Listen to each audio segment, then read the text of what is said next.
Hey, my beautiful people, quick note before we begin. Today's episode is a special vault release, a conversation I recorded earlier that I didn't get to share when it first aired. And honestly, it is right on time because our 2026 theme is Reclaimed and Unashamed, and this episode is all about reinvention, grief, creativity, and choosing yourself again.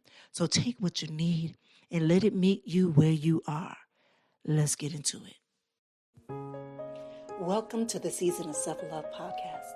I am your host, Nyomi Banks, and I am thrilled to have you join me on this transformative journey. You see, every day we dive into a powerful conversation about self-discovery, healing, and empowerment. This podcast is brought to you by Ask Nyomi and Elevate Me Self-Discovery, where we believe that loving yourself is the first step to living a fulfilling life. You can expect insightful discussions, practical tips, and inspiring stories. Plus, we'll occasionally welcome special guests who will share their unique perspectives on self-love and personal growth. So get comfy, grab your favorite beverage, and let's embark on this journey together. Because it's time to embrace the beautiful person that you are. So let's elevate our lives one episode at a time. Now let's get started. All right. Hey, my beautiful people. Well, welcome back to the Season of Self-Love podcast. I'm your host, Nyomi Banks, and I am truly honored for you all to be here with me today. This is a very powerful year that we've had, but this is another powerful month that we have, a journey of transformation, healing, and self-celebration. Well, this month we are deep in our reflection and celebration series where we've been taking intentional time to honor how far we've come through growth, through healing, through joy, and even through grief, because every part of your journey matters. Well, today's episode is special. That's because we're diving into a beautiful intersection of reinvention, grief, authenticity, and creativity.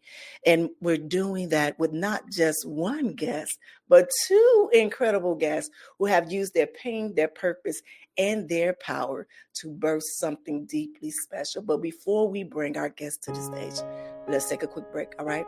It's your girl, the goddess, Nyomi Banks, here on this Season of Self-Love podcast, and we'll be right back. Washington Wellness Institute focuses on healing always. For me, if I look good, then I feel good. If I feel good, then I share the good. If I share the good, then I celebrate the good. If I celebrate the good, then I live the good. So I can be paid to be my greatest. But I have to learn the good to be the good. So, what does it take to be the greatest? It's as simple as a free 15-minute consultation. Be kind to yourself and heal always. Hey, it's your girl, the goddess, Nyomi Banks, and make sure you tune in every Thursday night to Ask Nyomi Bridging the Gap podcast, where we talk about everything from love, sex, relationship, cultural differences, and so much more. We're bridging the gap between them all, and we even talk about spiritual uplifting. You need to stop by.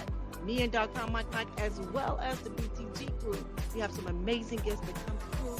You never know. Just make sure you tune in Thursday night, 6 p.m. Pacific Standard Time. Go to xnyomi.com and tell them Nyomi sent you.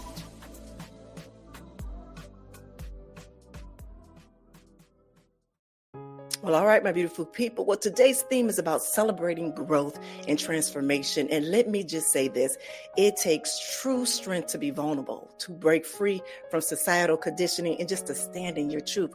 Well, my guests today know that intimately. First, we have Gregory Coppola. He's an artist, an author, a creative force behind I Am Pink. It's a powerful reflection of what happens when you walk away from what the world expects and dive headfirst into who you really are. Hello, Gregory. How are you? Well, hello. I'm good. How are you? I'm good. I am so good. I'm excited for this conversation that we are going to have today. But before me and you get to talking, let's introduce your co-author, your co-writer, deeply spiritual guide writer and co-author of I Am Pink, whose work and presence hold space with others to awaken their worth and reclaim their truth. We have Dani Foster here. Hi, Dani. How are you? I am well, Nyomi. How are you? I'm good. I am so good. As I was just telling Gregory, I'm excited for this conversation. It's towards the end of the year. And I think I told you all before is that I had a great change in my life this year. The theme for this year is all about rebirth. And me doing my explant journey has been something truly full. And I'm just so glad that I'm able to sit with amazing people like you, that we can reflect on some of the changes that we had in our lives. So, but before we do this, we do a nice little grounded meditation, just to ground us before we get into the topic at hand. So if you all will just join me in this moment. Sure. All right. So my listeners, if you can just get into a very comfortable position, you know how we do it. Close your eyes, get comfortable. Take a deep grounding breath in. Now exhale slowly. Now I want you to visualize a radiant light within that symbolizes your true self, brave, authentic, and free. Now with your next breath, I want you to breathe in clarity and courage. And when you breathe out, I want you to breathe out fear or societal expectations. And take another deep breath in and release. Now let this be your permission to show up fully and celebrate your growth, because you are exactly where you need to be. Take one final deep breath in, and when you are ready, gently open your eyes. All right, my beautiful people, again, thank you for just sharing that space with me. And if you are new here to the Season of Self-Love podcast, it's something we do every day, Monday through Friday, just to help, again, ground us before we get into the topic at hand. All right, Gregory, well, I want to start with you. You know, your story with walking away from Hollywood, right, and reconnecting with yourself in Hawaii, it is so powerful. Can you take us back to that moment where you were searching for? What were you searching for, and what did you discover about yourself when you were in that space? I think, we're taught a reward system, and it doesn't always work for everybody. And I was taught, go to school and get that great job and get a partner and house and all this, you accumulate all this stuff or whatever, and then you're going to be happy. Yeah. And I wasn't happy. And I had a lot of really abusive jobs toward the end, where I had bosses that were pulling me behind a building and like being physically and mentally abusive to me so that other people wouldn't see what was happening. Mm-hmm. And I was just kind of like freaked out about the journey that, and this wasn't at Sony. This wasn't really, Sony was kind of like my pinnacle, where I was a director of special events for Sony Pictures Entertainment. I did a bunch of, events there, premieres, high profile press events and stuff. It was really kind of like during kind of the Great Recession.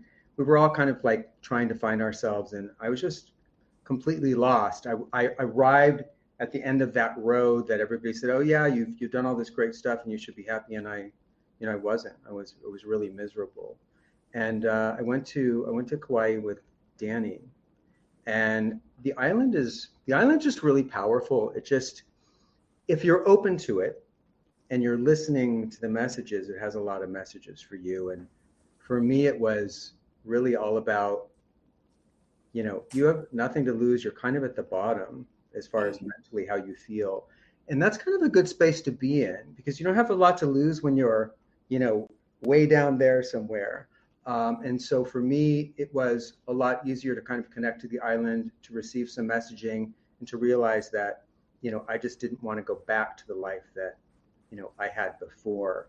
So I think it was reconnecting with Dani. Dani and I worked at Saban Entertainment. We launched the original Mighty Morphin Power Rangers together. Oh. So Dani was way up there. She worked with Haim Saban, and she ended up being a director with Peter Dang, who was the president of the Children's Entertainment Group. And I was in licensing, and Dani was kind of running a lot of the show there. And it was really cool. And then later on in life, Dani and I just, I never really forgot her. She was always a presence in my life that was strong and important and powerful and meaningful to me. I always felt a very strong connection to her.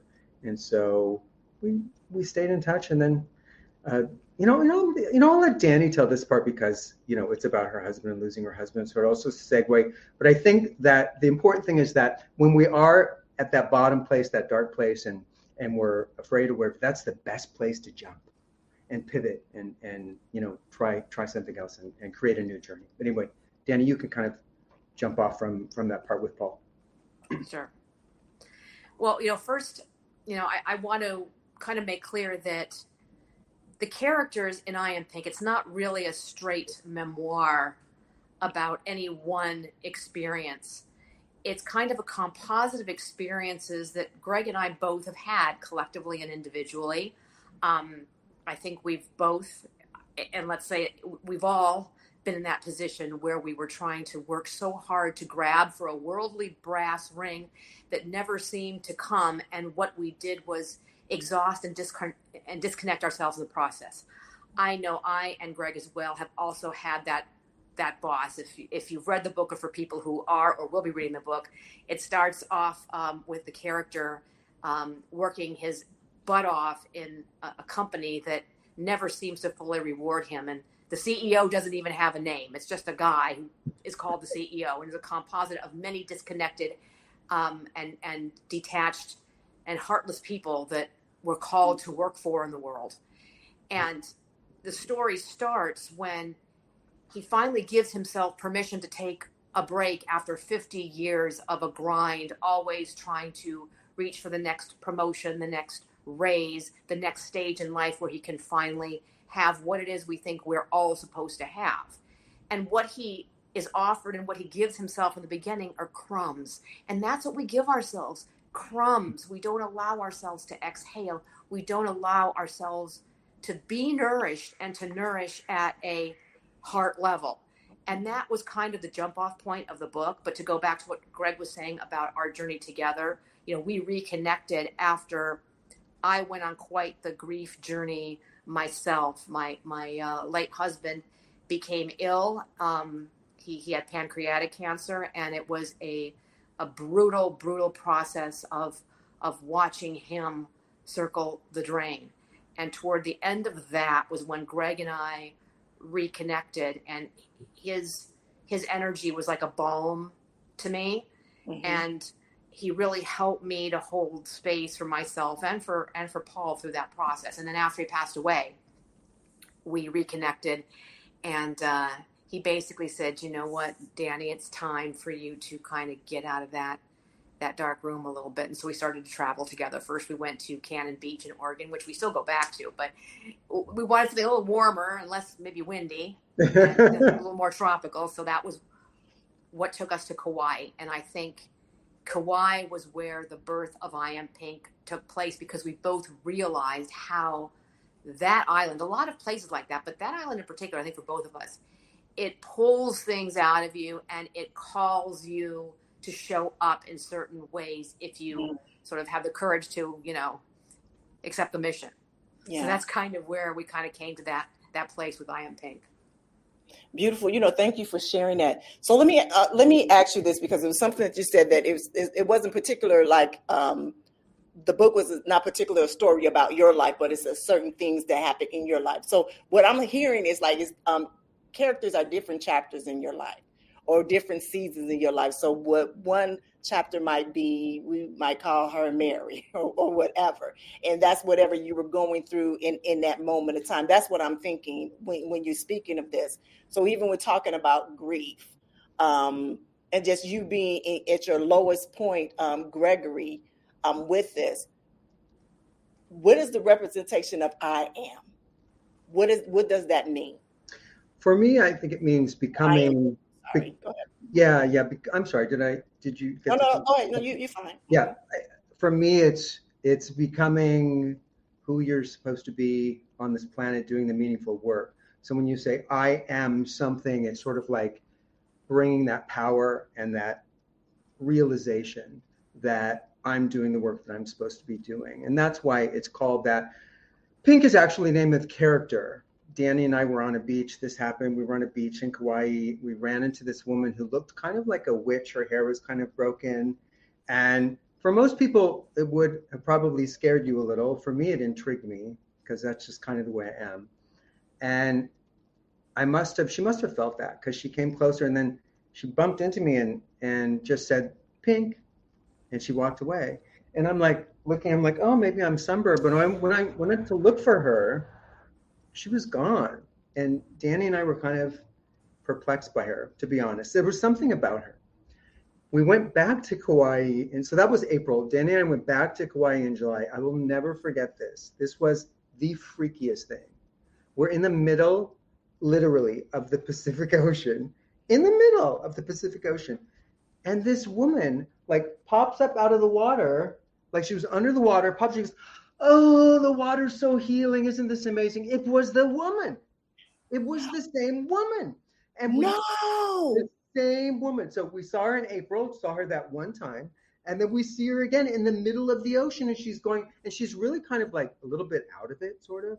Just she's talking about healing, and she's on and on, but she seems really comfortable with us. And they're like having this conversation. It was just wild, and she inspired me a lot when I drafted the first part of it. She really inspired me and became our main character. But that really happened. And there's a lot of stuff in it that really happened, but I think it's really an expungement of the soul when you say this character happened in this way. I think it's just taking little snippets and pieces of our lives and diving really deep. Yeah. And then, giving it to Dani, and Dani saying, "No, we didn't dive deep enough," or "You didn't dive deep enough." Dani's like, let's dive deeper. I'm like, "Dani, I don't know. I know how I feel. And it's not articulating in the way that I want. It's not hitting in that space." And so sometimes it's nice to team up with somebody and have also I like the female and male perspective too. I think that's really great. Dani's had a sense of loss that I haven't had. I've had other things. And so that combination was so beautiful. We were able to really, make it a lot deeper than I think I could have. And I think it hits home and it articulates in a special way where you actually, feel things on a realistic, visceral level and not so much storytelling. Yeah. So let me ask you this. Can I ask you both this? Because it seems like even when you left Hollywood, you left just being in those, I guess some really trying and challenging spaces where you really couldn't be who you are, and you had to more be to what society wants you to. Yeah. And living that most of your life, do you think that you had a grieving process as well, that you lost something and you had to go back to the island, where you went to the island and found it? So maybe that's where yours and Dani connection came in, because even though she had a loss of losing her husband and her grieving in that manner, but you grieving something else, you're grieving something of you've known of who you were, but now you have to find out, who am I? Because now I've lost who I'm supposed to be. Does that make sense? Yeah, it's devastating. I mean, when you're at a space where you don't know what direction you're going to go in, and all that stuff that you were told is a lie, where do you go? It's sort of like I was frightened. I was selling, I'm also an artist, so I was selling paintings for my house. I collect antiques. I was selling antiques. I was selling jewelry. I was just scraping by. I really didn't know, what I was going to do. And I ended up answering a really cheesy ad on Craigslist where they offered us drink tickets to go on this interview. And it was for, to be a licensee for a paint and sip company. And I took that.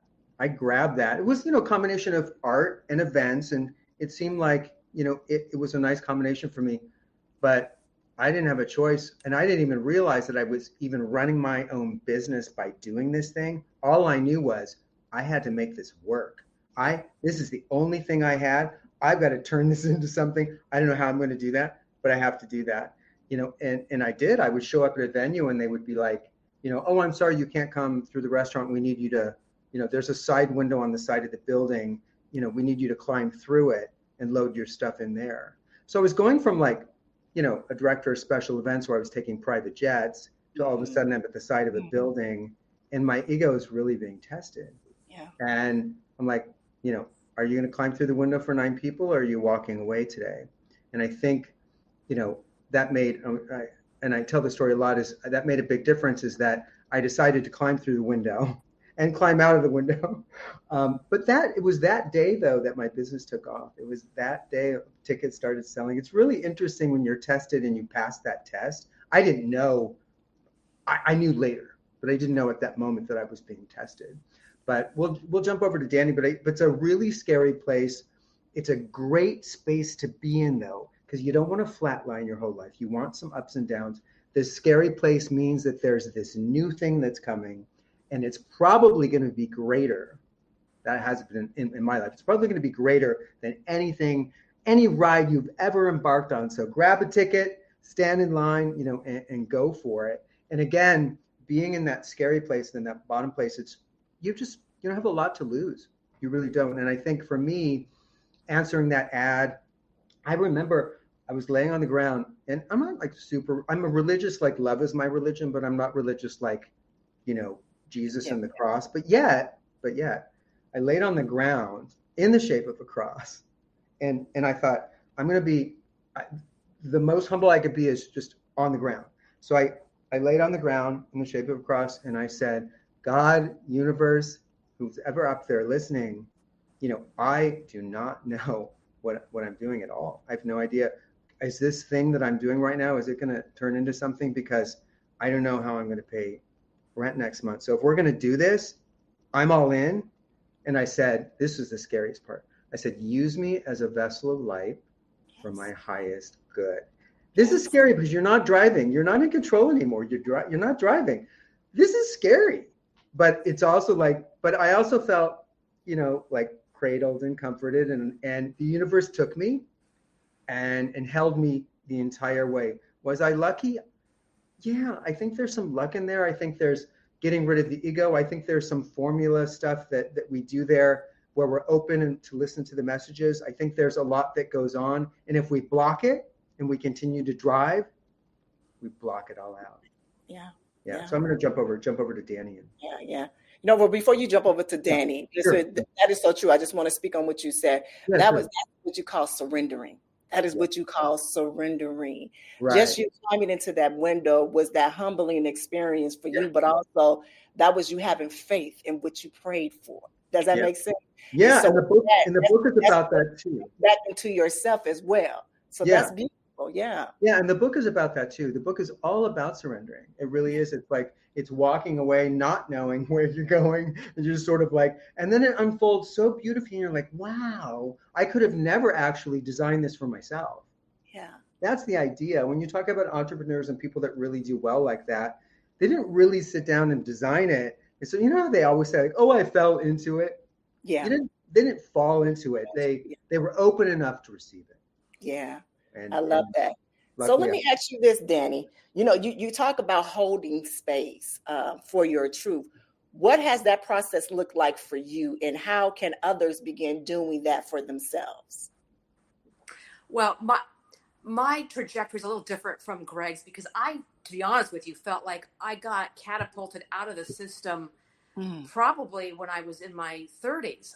We worked together at Saban, and I felt like I was really, moving within that company and really stepping into my power, at least as I was able to express it out in the world. And then when that company got restructured and eventually everybody wound up getting catapulted, except for the highest of the hires up, I really was at a loss for a long, long time. I was in a first marriage that was really very sad and abusive before I found my second husband. And I had to find all these different ways to express myself. And the journey takes on different flavors. And I think that part of holding space means dancing with change, because that is the only constant. At the beginning, I was always a dancer. I choreographed and performed really weird things with quirky friends of mine, and we got really involved with that.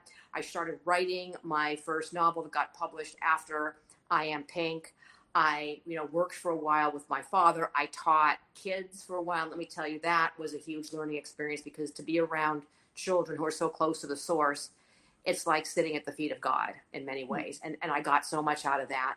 And then I segued into more mystical stuff, yoga, Pilates, astrology, mystical arts, and reading, which I've always been interested in. So to bring it back to Pink, the reason why I think one of those, why that experience was so successful in space holding is that I was able to speak through all the characters, because I have been all of them at different times. I have been the teacher. I have been the broken, abused woman. I have been the person trying to be like a hamster on a wheel in the corporate world. I've been all those things. And I think the beauty is to be able to hold space for all those versions of ourselves that come through at different times, understanding that change is the only constant. And this too is going to pass, whether it's happiness, whether it's grief. We're so invested in clinging on to a moment, wanting that moment to be just so darn great, or reaching for that greatness, not understanding that we can always be grateful, not necessarily for what we're going through, but within that.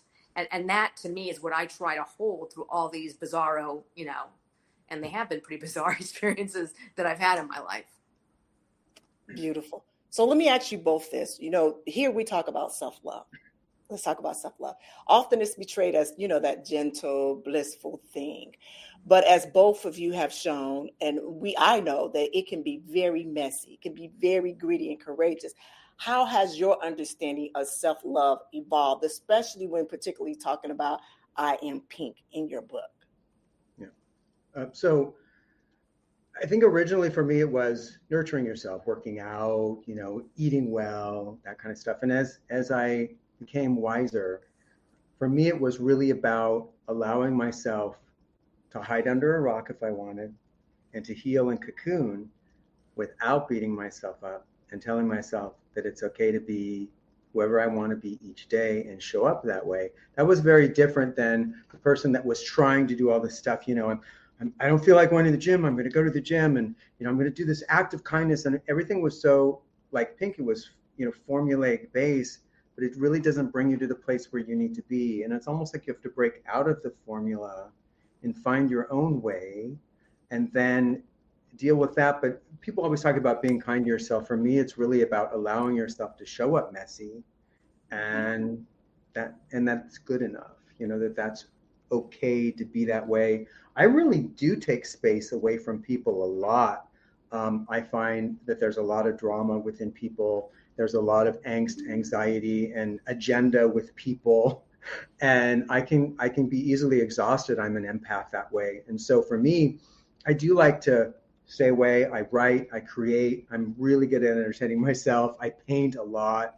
I just don't want someone, in my face. And that's why I probably haven't been like in a soul relationship. Well, I'm in a soul relationship with Dani, but I'm in like a different kind of love relationship. Haven't been for a long time, because I just don't really want someone like, in my face. I really need that space. But for me, it's the evolution of being able to show up however I am and not beat myself up over it. I think we eat something that we shouldn't have, or we do something we shouldn't have. And it's this self-talk, and just allow ourselves to just be. It changes every day, and that's the great thing about the planet is everything changes. So if you have a bad day, you might have a good day tomorrow, and if you have a good day, it might shift a little bit. I think we're so tied to this formula thing that we've been taught that we lose ourselves within that. Yeah, I agree. How about you, Dani? Well, it's very interesting. I do a lot of content, social media content, across a couple of platforms, and I have found myself sort of evolving to that place where the spiritual, the political, and the generational just kind of intersect. So when I'm, posting stuff, people comment and they ask questions, and they always want to know kind of what my worldview is like. You have to have like this framework. And for me, I've really realized that self-love, it's not about allegiance. It's not about allegiance to any particular belief system. It's not allegiance to myself having to look or show up or, have the right arrangement of, sound bites so that I'm on message or brand, whatever that is. My worldview is basically curiosity. Okay. And curiosity about myself, curiosity about how I feel and why at any given time without judging that. And when I can do that for myself, then I can do that for other people who are caught up in just these bizarro, political and generational or religious narratives that the system right now, as it's evolving, is supporting these bizarre narrative. So I always have to love myself enough to be asking the questions about where I really stand on something, and to be okay with that. And, that curiosity has led me to different, political, religious, and cultural belief systems, but it's also led me away when I feel like there's a dead end in terms of where I can learn, grow, or expand. And I think that's, for me, the greatest form of self-love is allowing myself to navigate those places without feeling like I got to put my hand over my heart and forever, mouth these words of belief over something that doesn't work anymore, because different things start working and they're great, but then they stop working, and I have to be okay with that too. I love that you said that, because it was one thing else that you had said early on about is it dancing with your change. Dancing with change. And I love that. And I want to add this on with self-love. For me, self-love is about embracing who you are, having an intimate relationship with yourself. So when you do have those talks, or when you do have to accept just who you are showing up today, and not being mean, having grace for yourself, but also learning and acknowledging when you do have those bad days, asking those questions on why do I feel this way? What have I learned through my life that caused me to live this way? But then also, that ain't even who I am.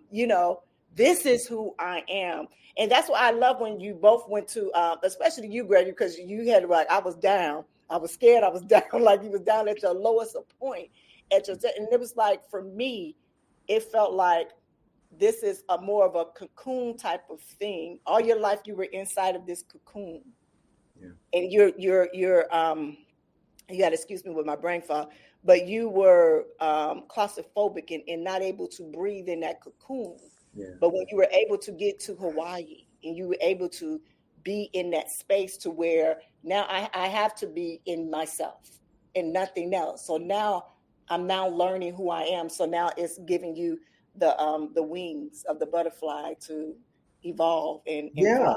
Yeah, absolutely. And it's also the connectivity that Dani and I have. We both have a lot of brokenness, and we both see that in each other, and we lift ourselves up within that, and we're very kind and supportive, to each other, and we allow ourselves to be in a specific place and navigate through it. And it's just that, for me, Hawaii was one component, but the other component was Dani and what Dani shares. Dani has just a pseudo hyper intelligence that, I'm pretty intelligent too. So you kind of go anywhere you want to in a conversation and know that you're understood, that the other person actually gets you. And sometimes it's just in silence. You don't even have to speak. And I think between the island and Dani, those two components, I ripped off the chrysalis. I definitely did. I think Dani did. I think Dani was in the same place too. I don't want to speak for her, but I think we both ripped it off. When we left Kauai for the first time, we were different people. We were different. We got a groove. We were going to the fish market, having sushi in the morning. We were doing this thing and taking yoga. And it was like, we weren't really talking about the past. Some of Dani's body language would tell me that she was injured or damaged in some way. Mm-hmm. And so I'm mindful. So I would see that, and I would just give her a little bit of love. I wouldn't call her out on whatever. I would know that this is happening and that she's hurting, and same for me. So it's just having that connection, even through silence, to be able to comfort a person. And you feel more enabled, more empowered to rip off the skins when you're around nature like that, and a person like Dani. You just feel comforted and able to do that. I don't think without her, I don't know. I can't say, but I would say that, those components really, they come together, they work well together. So I'm asking you this question because you kind of answered it a little bit, but I kind of wanted an answer from the both of you with this one, because you both are very creative. Gregory, you more in visual arts, and with Dani is more with the words. As a part of your healing, can you share on how those mediums became tools for transformation for the both of you? Yeah, Dani, you can start. Well, I'm going to borrow a quote from Nicole Kidman in a movie that she was in recently. I forget the name of the movie, but she said this. She was a writer, and that was her character. And she said, the reason that I write is to find out what I think and how I feel about things. That is why I write. That is why I post on social media. That is why I'm always in communication, and I do it publicly as opposed to just journaling, because I feel that as I am writing and communicating with my words, whether they're written or oral, I'm transmitting a signal. And that signal isn't going to get picked up by everybody. Yeah. And, you gotta, as I'm sure, from, being in public as a podcaster anyway, when you put yourself out there publicly, as opposed to just in a journal, you open yourself up to a lot of people who really aren't interested in civil discourse, but are interested in tearing you down. Yeah. And that's been quite an experience too, because that has taught me to really stand strong in my truth. And when I'm off camera or off the published page, to stand with my very minuscule tribe of people with whom I can be utterly and totally and unapologetically myself.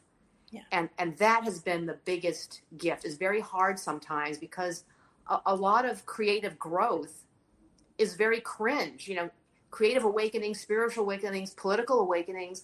It involves so much. It involves, losing belief in systems that don't work. And then you also are grieving that part of yourself that trusted in things that no longer can be relied on. I've gone through that, obviously losing my husband. I went through that with fractured friendships, with fractured family relationships. And it's always this process of tearing down and rebuilding. And to me, the creativity is kind of like the steel girding that kind of keeps the bones of the whole things together, while I destroy certain rooms, put up other ones, and then create always a palace of my own imagining, so that I can occupy it just really super authentically. Let me ask you this. With I Am Pink, what would you want your readers to get from I Am Pink? Once they close that book, what do you want them to get from that book? Did you want me to go? Either one. Yeah, Greg, you go. Go. For me, it really is about, the book is about breaking away from the formula that we've been taught and pivoting and finding a new way. I do an analogy when I speak.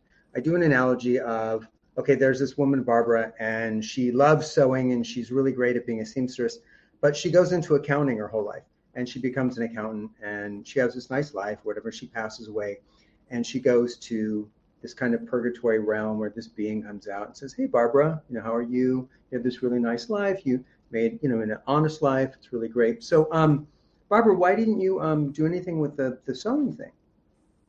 And Barbara says, well, I just didn't believe, this is the problem. I didn't believe that I could have financial sustenance with that. So I didn't do it. And the being goes, oh, that's interesting. It's interesting because when we take different paths, our lives are completely different. So the being shows Barbara, well, Barbara, had you believed, this is actually what your life would have been like. And the being turns around and presses play. And then Barbara has to watch what her life would have been if she followed the life of being a seamstress. And she ends up winning an Academy Award for Best Costume Design for a film. She lives in Malibu, and her life is completely different. But that's real. That's very, very real. So going back to I Am Pink, if you don't take another path, let's say you break out of the formula, you don't take another path, and you go down this one road and you flatline or whatever, you die that way. I kind of feel like you have to come back and finish the work. I mean, I don't know about you guys, but I don't really want to come back. I love Earth and all, but I want to do all the work now. I want to get it right now. Maybe I can go to a better place. That'd be awesome. I would love, to have that happen to me. So when you read the book, you can say, okay, this is who I am. I'm this person too. I followed the formula or whatever. Yeah, but it's scary. How am I I can't leave my marriage. I can't. We have all these I can'ts. And so then you stay the same. So something's got to happen within there where you pivot a little bit, or you decide to hold on to your passion or something.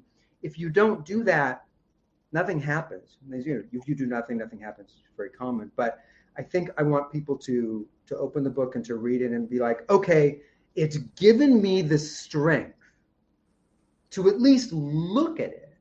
Not going to make a decision, but at least to look at it and simmer and sift in that for a moment or two, maybe take some action later. I really want people to wake up a little bit. I want it to be a little jarring and just look at what we're all doing. We're like at 3 or 4 years old, my mom was talking to me about Stanford. At 4 years old, got to go to Stanford. I got accepted to Stanford. Did I go? No. Mom and dad weren't going to pay. How was I going to afford Stanford? I mean, it's these weird things that thrown at us, these expectations that it makes no sense. And now I really love in this day and age that people are talking about not going to college. You don't have to go to college. You can do this. Or like Dani, you be a content creator. You can share all this stuff. And it's really interesting to see that kind of go away. And the formula is shifting. I'm like, yeah, that's great. I can see it shifting. And so maybe, in the future, that's going to shift more. And AI is coming. The formula is shifting. The companies aren't loyal to you anymore. So we don't have that. Get a great job and they'll take care of you and get a pension. That doesn't exist anymore. So I do see that shifting a lot, which is great. But I'd like it to shift a little bit more within ourselves. Yeah. Yeah. So actually reading the book, and you can correct me if I'm wrong. So reading the book actually prepares you for the shift or as the dance, as Dani would say, of the changing. Yeah. Dancing with change. I mean, yeah, Dani and I wrote that together. We're both like in that same mindset, but I think it allows you, if you're open to the messages, it allows you to at least take a deeper look at where you're at, whether you change or not. The book does that no matter what. And Dani has more to say on that. So go ahead, Dani, take over. Well, to answer the question about what I want people to feel when they close that book, I want them to say, I feel seen. Because the system that we're in, and it's just getting worse now, it punishes visibility. It really, we're now encouraged to stay small, to shrink, to not use our voices because it's not getting safe anymore. I mean, I don't want to go down that path, in the context of this podcast right now, but, visibility is something that's becoming very, very dangerous. For someone who looks like me, it's not as dangerous, but for people who are, running from some pretty punitive systems right now, it is. And I want people to read that book and say, you know what, somebody understands that maybe not the exact challenges I face, but how hard it is to move about in a system that doesn't support the totality of who we all can be. Yeah. And so, I'm not saying everyone's going to run off to Kauai and meet this wonderful person and be given this great life and, it's like a castle happily ever after, but it's a metaphor for what we can allow for ourselves in terms of possibility, that we can take a chance on ourselves to be seen and I think know that somewhere we can go out there and transmit that signal and someone's going to pick up on us and want to partner with us energetically, emotionally, business-wise, vision-wise, because that's what it's going to take moving forward, is this sort of collective envisionment of the kind of future that we want individually, but also connectively. I'm starting to do a deep dive into Octavia Butler right now. So pardon me for going down that path, but that's what I see. It's like, utopia and dystopia exist at all times within everybody and in the world, but where are we going to give our energy to? Where are we going to give our attention to? How can we be visible enough? And that takes courage so that we can be seen in our truth. And that's what I want people to feel when they close that book. Yeah. Thank you for that. And I love that. When we talk about, again, self-love, especially the season of self-love, this is about being authentic. This is about being the truth. I don't know if you guys know my past, but part of my past is I come from the adult industry. I come from the adult industry, and being on a platform like this, where I am talking about self-love, where I'm talking about positivity, what I'm talking about spirituality, I'm talking about God, I'm talking about faith. And it was something that one of you said, and and excuse me, I don't remember who said it, and it might have been you, Dani. When you are up front and you're visual, you know, there's always someone that's tried to tear you down and to bring that, you know, to dim your light, especially when you're talking about authenticity, when you're being your authentic self, when you're speaking truth, and when you're living beyond what the limitations that they put on you. So when I'm hearing you about your book is that it's giving another perspective on what your life can be when you remove those limitations from you. Am I correct? Absolutely, 100%. And that's an inside job for sure. Yeah. And it's not linear, because we'll take several steps forward. Then I have gone forward and felt great. And then I'm back in what Greg and I call the hallway again, where we don't know what door leads to what. So Greg and I have done a lot of sitting together in the hallway, and we've decorated the hallway with sconces and pictures. Like, okay, here we are. We don't know yet. Here we are. Where are we going to go? We don't know. Here's put another picture up in the hallway. Oh, that lamp would look good. And just, we love on ourselves and each other enough. I mean, Greg and I in particular, but anybody who goes on these journeys, to know that growth is not going to be here and then here. It's going to be very messy. It's going to be like a stock ticker, up, down, up, down, up, down. Yeah, Nyomi, thank you for sharing that, because I did not know that. And I'll tell you just a small little story. When I was in 6th grade, I had an AP. I was taking advanced English. God knows why, but anyway. And my teacher told me not to take the advanced placement test, that I wouldn't pass it. Okay. And this happens a lot. I was at Expedia the other day doing a team building event with Stir Up the Paint, which is my paint and sip company. And there was a guy that had never created since the 4th grade because a teacher shut him down. And all the kids laughed at him, right? So here I'm AP English. She says, don't take the test, right? So I take the test. I pass the test. So I get 10 college credits for that. But I've written 3 books.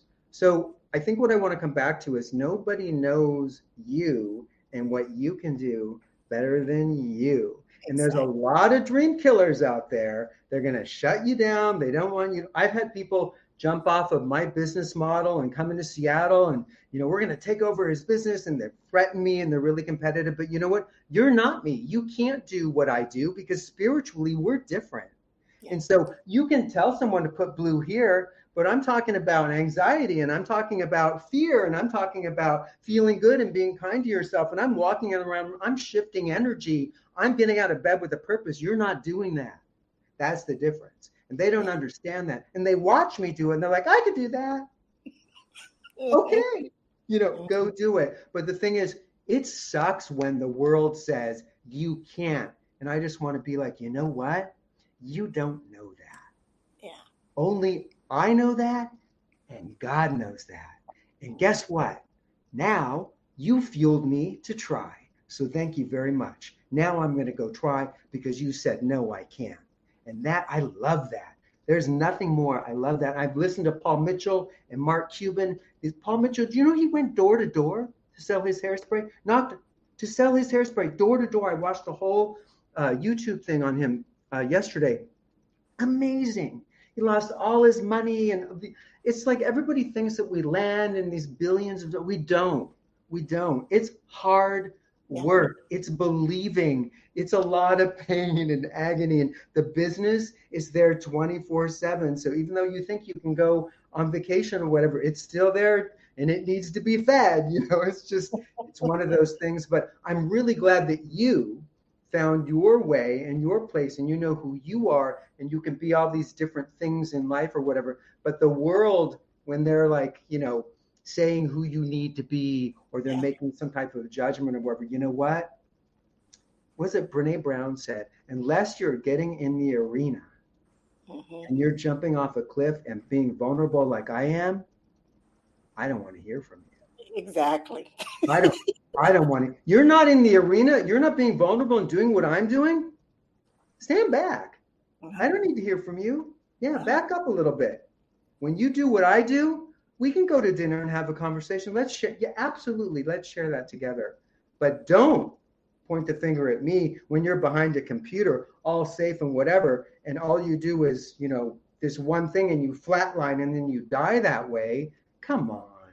Life is, time is our most valuable commodity. Let's not do that. Let's try some other things, please. Yeah. Well, thank you for that, Gregory. Thank you for that. Thank you for that. All right, so I have one last question for you both, because this is the last month of the year. It was all about my rebirth year.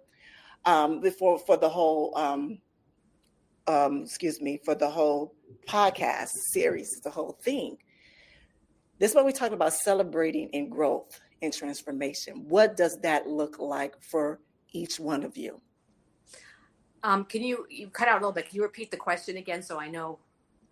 What does celebrating in growth and transformation looks like for each one of you? Celebrating in growth and transformation? Yes. Mm-hmm. Well, I think that every moment can be a celebration. And I don't mean that in a spiritual bypassy way or a non-acknowledgement of the pain and the grief that it is to be human. But it kind of goes back to, what I was saying before about being able to be grateful within an experience, but not necessarily for the experience. Yeah. 8 years ago, when my husband passed away, I went to a very dark place. It was actually worse when I was watching him, lose his life force, because that's a very horrible thing to have to watch. And 8 years later, I've co-authored or written 2 books. I'm working on a third. I'm engaged to a really lovely man who is a person of faith and optimism and gratitude. Also, I have different platforms that I get to express myself on. So I think we can always take the horrific experiences and turn them into something that is aligned with our own authenticity, but also helps other people to grow and thrive, because we are all in this goat rodeo together. Yeah. We're all in it together. And to try to call it unnecessarily, beautiful and perfect and wonderful and cake and champagne, a lot of it is, but so much of it isn't. And I guess for me, celebration is an acknowledgement of all that, but then taking what nectar I can and trying to sort of, put it in a flower over here, and maybe that's going to grow, and maybe someone's going to go over that flower and they're going to take something out of it, and then, oh, okay, that's interesting. Now that person's then going to take it over there. And then we've all grown this wonderful and unique and diverse garden of ideas, of hope, of progress, and of transformation. It's a collective, it's a networking thing, but I think the seed of it is always going to be in those challenging and grief-inducing experiences. That's just how life is. It's about having to learn to let go. Yeah. Gregory? Yeah. Last night I was watching that Paul Mitchell video, and I finally said to myself, you're running your own business. Like you make money and sustain your life by running your own business and inspiring others with this thing that you do, and people really like the product and they want more of it. And it was just last night, I think I did a little more celebrating, and I mean, just inside my head of like, not everybody has that. How fortunate and grateful I am to have that. And then to have meaningful work within it. I went to Expedia the other day, and this Indian guy who invited me over there, he had read our book, I Am Pink. And he said he really liked it, and he did all this research before he actually hired me. I thought it was really cool. But when I was done, he came up to me and he says, I know what you did. I got what you did. And not everybody can receive that. And it was just cool that like I'm doing things, I feel like I'm moving through the universe and I'm inspiring. I'm doing some work that I'm supposed to be doing by leaving all that other stuff behind. I'm not in Hollywood anymore, but it still has a lot of those, components. When I did an event at Microsoft during the pandemic, I was on the stage in the studio, and it was really, really strange. And they had spent like $250,000 on this production. And the girl, I remember telling the director, like I needed the video monitors closer to me because I couldn't see the people and I wanted to connect with the people. And she said, "Oh, they're way up here. They're not gonna talk to you." I'm like, "What does that mean, way up here? I don't understand." Well, they're way up here, executive level, like, Oh, you mean hierarchy, like way up here? You know, we're here, by the way. Yeah, we're all here. Bill Gates and I, we're here. We can go to dinner and have a great combo. I don't know what you mean, but I need those video monitors. I need you to bring them closer to me, or I'm going to have to leave the stage at some point. I'm just letting you know. Oh, great. They're not going to talk to you. So anyway, long story short, of course they spoke to me. We had an incredible conversation. At the end of it, the guy from Singapore says to me, Greg, before you go, because they were signaling me to leave, they said, Greg, before you go, I want to give you something. You gave us a lot today. I want to give you something. And we were all like in this, like you hear pin drop. Mm-hmm. You're a cross between Jerry Seinfeld, Tony Robbins, and the Dalai Lama all wrapped up into one. Okay, he says is in this room with like Bill Gates and I'm like, I'll never forget it. It was like really like incredible. But the thing is that you don't know how you're going to impact people, right?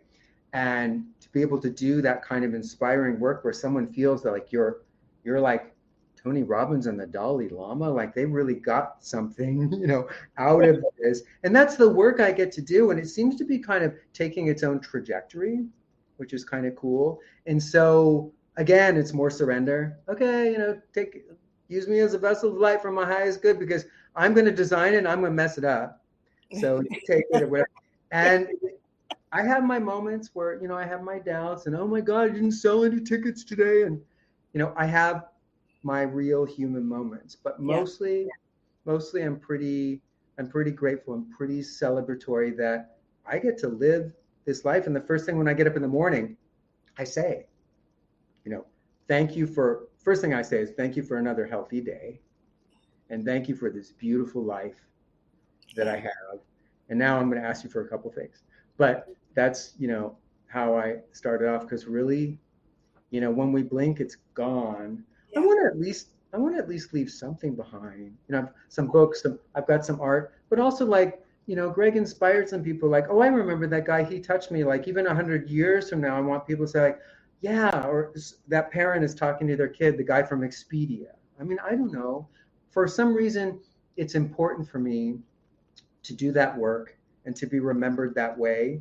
Yeah. But, one, I like it, but two, I don't have to come back. Yeah. And I just want to get it right. I think, your journey sounds just huge. You're doing that too, right? You're transforming, you're changing. You're like, what are you saying to yourself? I want to get it right, whatever that is. And you're opening yourself up to different directions and you're pivoting and you're learning different ways and you're nurturing yourself. You're understanding yourself better. You're valuing yourself, which is amazing. And you love yourself. Yeah. You're like, I'm not going to allow someone to treat me like that again. Yeah. And, that's a really cool place to be in. Not all of us arrive there. Yeah, so true. So true. Beautiful. Yeah. All right, both of you, thank you so much. This has truly been a very in-depth conversation here. It really has. And I thank you all for not only just being vulnerable, but being courageous to share your story and go into different spaces that are new to you. But not only that, but showing others. It's one thing is that I say is that we are put on this earth to be a service of one another. We are put on this earth to be a service to one another. Yeah. And in our truth and vulnerability, those are our tools. Those are our superpowers. Everything that we each been through in life, that is what allow us to be of service to one another. So when we start to remove those egos and that pride away, and we live in that space to where we surrender, you never know where it would take us. And I'm truly am happy that I was able to meet the two of you today. But let people know about I Am Book. Where can they find? I Am Pink. Where can they find it at? Any services that either one of you offer? You go first, Dani. Well, I Am Pink is available on Amazon, Kindle, also Audible. We actually, Greg and I together recorded the audiobook in my fiance's recording studio. My fiance is a music producer and engineer and musician himself. He toured with Air Supply and with Eddie Money. And so he's got a home studio, and he was engaged in a very patient process of helping us to bring I Am Pink into the audio realm. And we're very, very proud of that too. So if you want to hear that journey, that is on Audible. I've written a book called 52 Pick Up Life in Perfect Disorder, which is more of a memoir about, what it is to grow up generationally with the challenges that come from being parented and having life experiences within, the turbulence that was the 60s and the 70s. I'm working on my third book called Sargasso, which is about the deep dive that I took caring for my husband during his final journey. I am on TikTok as Dani Forrest. I'm on Substack as Dani Forrest. I do offer one-on-one sort of, breaking the spell, astrological tarot readings that help people to move into more alignment with their personal truth and to break free from systems that have limited them, much as Greg and I both have ourselves, and as the character Pink in that book as well. So that's kind of a little overview of what I have to offer, where I am right now in my journey. Beautiful. And Gregory? Yeah, so the easiest way to really get the book, I mean, you can go to Amazon, do all those things or whatever, but you can just go to GregoryCoppola.com too. Click on author. Dani's there. We've got a nice bio and headshot on her. We're both representing the book very well there. So GregoryCoppola.com, probably the easiest way. That way you don't have to search for stuff or whatever. So Blessed and Grateful, still running Stir Up the Paint, which is a paint and sip company where a master artist walks you through a painting during a 2-hour event and you take home your masterpiece. And we do team building events where I'm growing into a national company. So we've got New Hampshire on board, Pennsylvania on board. I'm interviewing now in Houston. And of course, large part of Seattle, Washington, I run, and I have 3 other artists that help me run this business as well. So it's awesome. And I paint, and I'm writing my third book, which is, I say children's all ages, because it really is, children's books are really, those messaging is really all ages, but it's really about this girl. She's on a boat on the big ocean, and she doesn't know where to go, what direction to take. She has no information.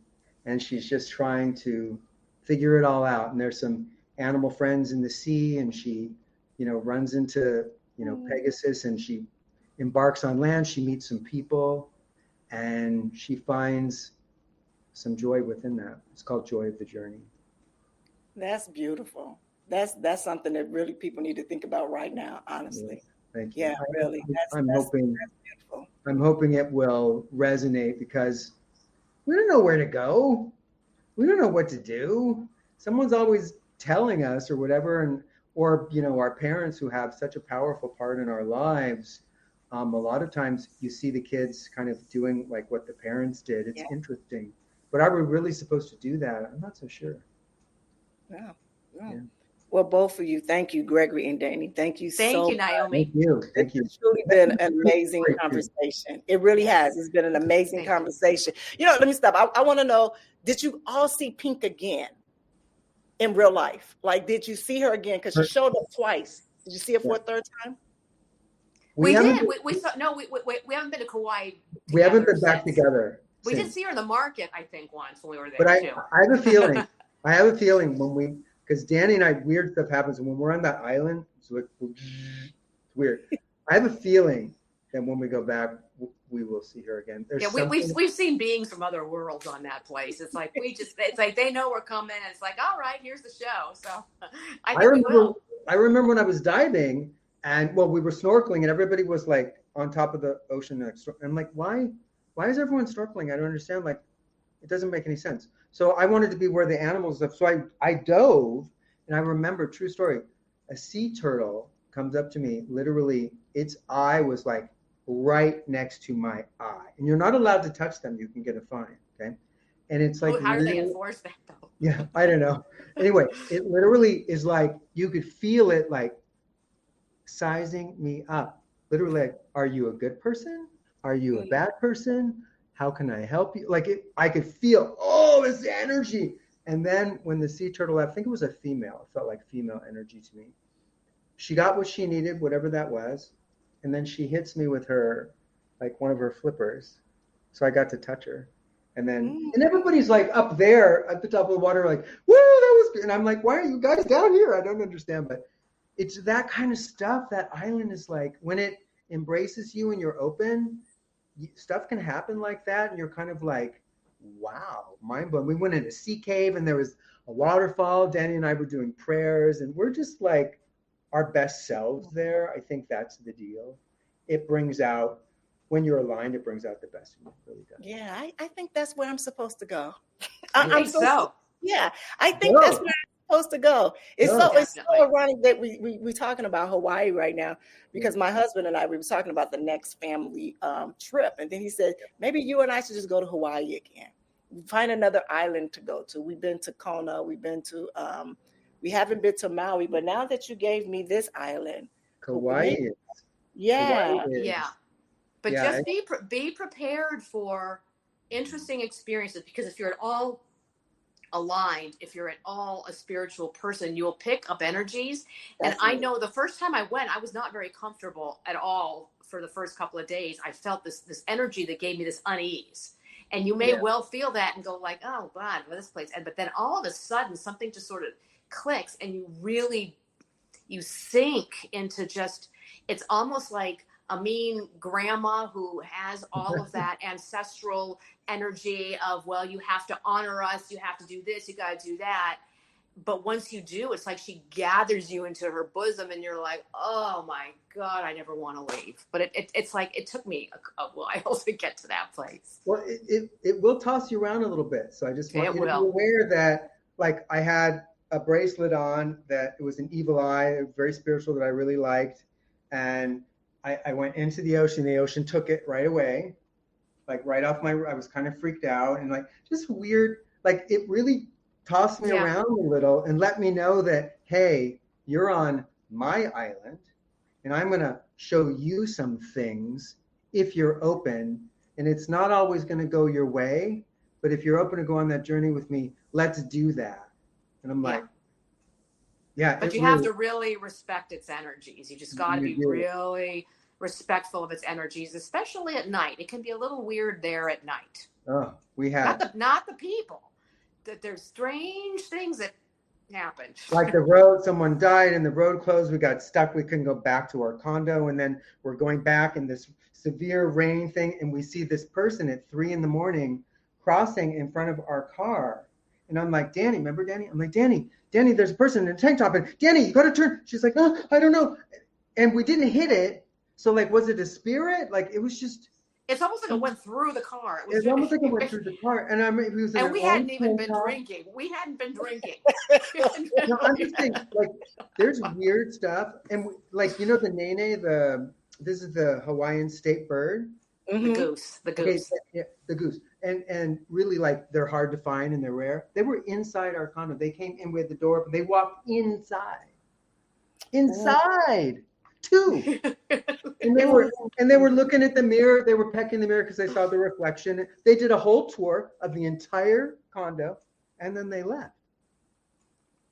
I mean, how do you know, it's really different. It's really different. But when Dani and I shared these stories, they're like, well, that didn't happen to me. Right? You're sharing all this stuff. Yeah, the road was open. That didn't happen. It's Dani and I together, that energy.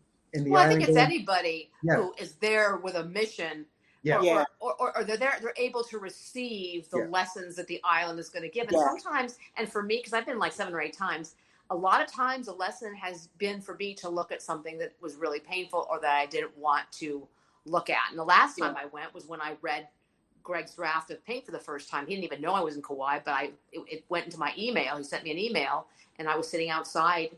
And I read it, and that the island was calling me to bring it to life in that way. But there have also been other not less pleasant realizations. But like I said before, that's part of holding space, is just saying, hey, this is what I need to do now. This is a journey I need to be on, and this is a message I need to get.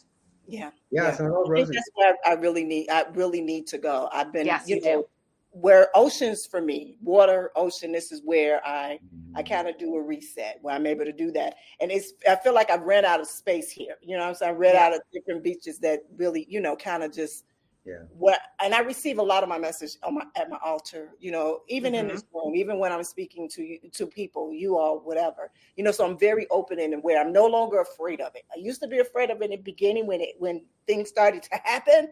And I was so happy that I was in my home when a lot of these things were happening. So I'm going to be okay. And if I'm not, I'm going to text the both of you. Please, no, you will be. The universe, they said the universe will tickle you with a feather. And if you don't pay attention, then it starts throwing bricks, but it's not going to throw at you more than you can handle. Yeah. And it will bend you, but not break you. And you just have to be ready to kind of bend with it. Like, hey, like the palm trees do that survive a hurricane, because they go back and forth. They don't fall over. So, yeah, it's not the island to take like great risk. Like you decide, I'm going to do this 10-mile hike through blah, blah, blah. And everyone's like, that's for not the island to do that. You just have to have a lot of respect. Right. Oh, I'm not. Kind of be like, I'm going to sit walk on the beach. Walk on the beach. Yeah. It's just, it really, like, you can enter the ocean and suddenly you're tossed around a bit, and there's a rip current over here. It's just a lot of respect. Yeah. Beautiful. Well, thank you for that again. Thank you for your conversations, for your presence right here with me. Really, I do. I thank you so much. This has been really good for me. It really has, just listening to this conversation. We loved it. I love being here. Yeah, yes. You shared, you were vulnerable too, which is that doesn't always happen. The host can kind of mask behind, and we reveal, and we're like kind of dangling out there on the precipice. But we all dangled together. That was I put my mask down. My mask is off. It's damn down. Straight, girl. What I call my boobies were my costume. My costume is off. So this is that's it. That's the best way to be. Best way to be. That is what that is. Yeah. That was nice. Yes. All right, again, thank you guys. And to my listeners, I hope today's episode is there to remind you that you are the masterpiece and you are the artist. You are allowed to evolve. You are allowed to outgrow who you were. You are allowed to celebrate your growth unapologetically. Join me next week for our final episode of this year's Reflection and Celebration series, celebrating the inner power and releasing old stories and claiming your bright self. So until next time, keep loving yourself so boldly. Have an amazing day. Bye, everybody. Bye. Thank you so much for joining me today on this journey of intentional healing. I hope that this conversation has filled your cup and reminded you of the beautiful and worthy person that you are. I want you to remember, healing isn't about rushing. It's about showing up for yourself with love and intention, one day at a time. So I'll see you back here Monday and Wednesday for another episode of the Season of Healing Intentionally, right here on the Season of Self-Love podcast. So until then, keep choosing you. And visit us at the seasonofselflovepodcast.com for show notes and resources. And remember to connect with me on Instagram at The Real Nyomi Banks. This has been brought to you by Ask Nyomi and Elevate Me Self-Discovery, because your healing matters. You are loved, you are worthy, and you are exactly where you need to be. Take care.